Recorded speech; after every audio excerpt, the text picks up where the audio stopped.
നമസ്കാരം. കൊല്ലവർഷം 1202 ആണ്ടിലേക്ക് എല്ലാവർക്കും സ്വാഗതം നേരുകയാണ്. തൃക്കേട്ട നാളുകാർക്ക് 1202 ആണ്ട് ഗുണദോഷ സമ്മിശ്ര കാലഘട്ടമാണ്. 9-ൽ വ്യാഴമുണ്ട്.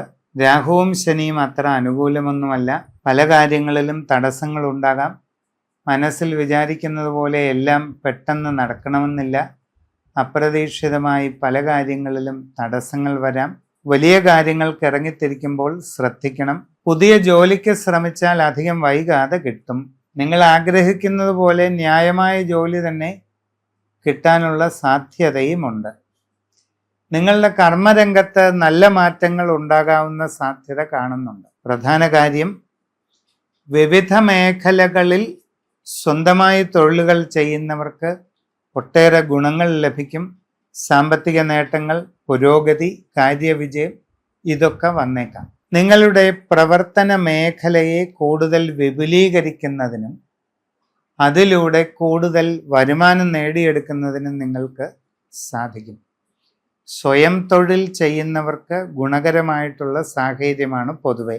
ഔദ്യോഗിക മേഖലകളിൽ പ്രവർത്തിച്ചു കൊണ്ടിരിക്കുന്നവർക്കും ചില ഗുണാനുഭവങ്ങളൊക്കെ കാണുന്നുണ്ട്. പ്രധാനപ്പെട്ട സ്ഥാനങ്ങളിൽ ഇരിക്കുന്നവർ ശ്രദ്ധാപൂർവം പ്രവർത്തിച്ച് മുമ്പോട്ട് പോയാൽ പല ഗുണങ്ങളും ലഭിക്കും.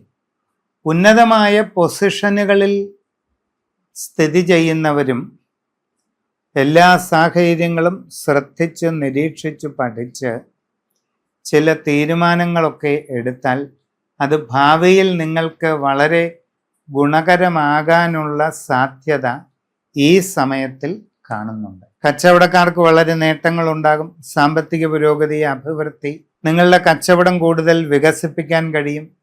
ബിസിനസ് ശൃംഖല വിപുലീകരിക്കാൻ കഴിയും. അതുവഴി വരുമാനം വർദ്ധിക്കും. സാമ്പത്തിക നേട്ടങ്ങൾ ഉണ്ടാകും. ലാഭവർദ്ധനയുണ്ടാകും. തികച്ചും പുതിയ സംരംഭങ്ങൾ തുടങ്ങാൻ അവസരം കിട്ടും. ഇതിനു മുമ്പ് പ്രവർത്തിച്ചിട്ടില്ലാത്ത ബിസിനസ് മേഖലയിൽ പ്രവേശിക്കാനും അതിൽ പ്രവർത്തിച്ചു വിജയത്തിലേക്ക് എത്താനുമുള്ള ഒരു സാഹചര്യം കിട്ടിയേക്കും.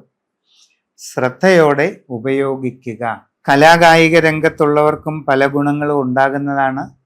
കാർഷിക രംഗത്തും നേട്ടങ്ങൾക്കിടയുണ്ട്. സംഘടനാ പ്രവർത്തനങ്ങളിലും മറ്റും സാമൂഹിക പ്രവർത്തനം ഇതിലെല്ലാം ഇടപെടുന്നവർക്ക് ശ്രദ്ധയോടെ പരിശ്രമിച്ചാൽ കുറെ ഗുണം കിട്ടുമെന്നാണ്. നിങ്ങളുടെ തീരുമാനം വളരെ പ്രധാനമാണ്. അതിൻ്റെ ഒരു വശം എന്തെന്നാൽ, ചുറ്റുപാടുമുള്ള കാര്യങ്ങളെ എത്രത്തോളം ശ്രദ്ധിച്ച് നിരീക്ഷിച്ചു മനസ്സിലാക്കി അതിനനുസരിച്ച് പ്രവർത്തിക്കുന്നു എന്നുള്ളതാണ് മുഖ്യം. അതിനു വേണ്ടത് ചെയ്യുക. ആരോഗ്യകാര്യങ്ങളിൽ ശ്രദ്ധ വേണം. ജീവിതശൈലി രോഗങ്ങൾ കൂടാതെ സൂക്ഷിക്കണം. നാഡീ സംബന്ധമായ വേദനകൾക്ക് സാധ്യത ഉണ്ട്. അത് മറികടക്കാൻ വേണ്ട വ്യായാമങ്ങളൊക്കെ ചെയ്യുക. മനസ്സിന് ടെൻഷൻ കൂട്ടുന്ന യാതൊന്നും ചെയ്യരുത്. ആവശ്യമില്ലാത്ത കാര്യങ്ങളിൽ നിന്ന് അകന്നു നിൽക്കുക.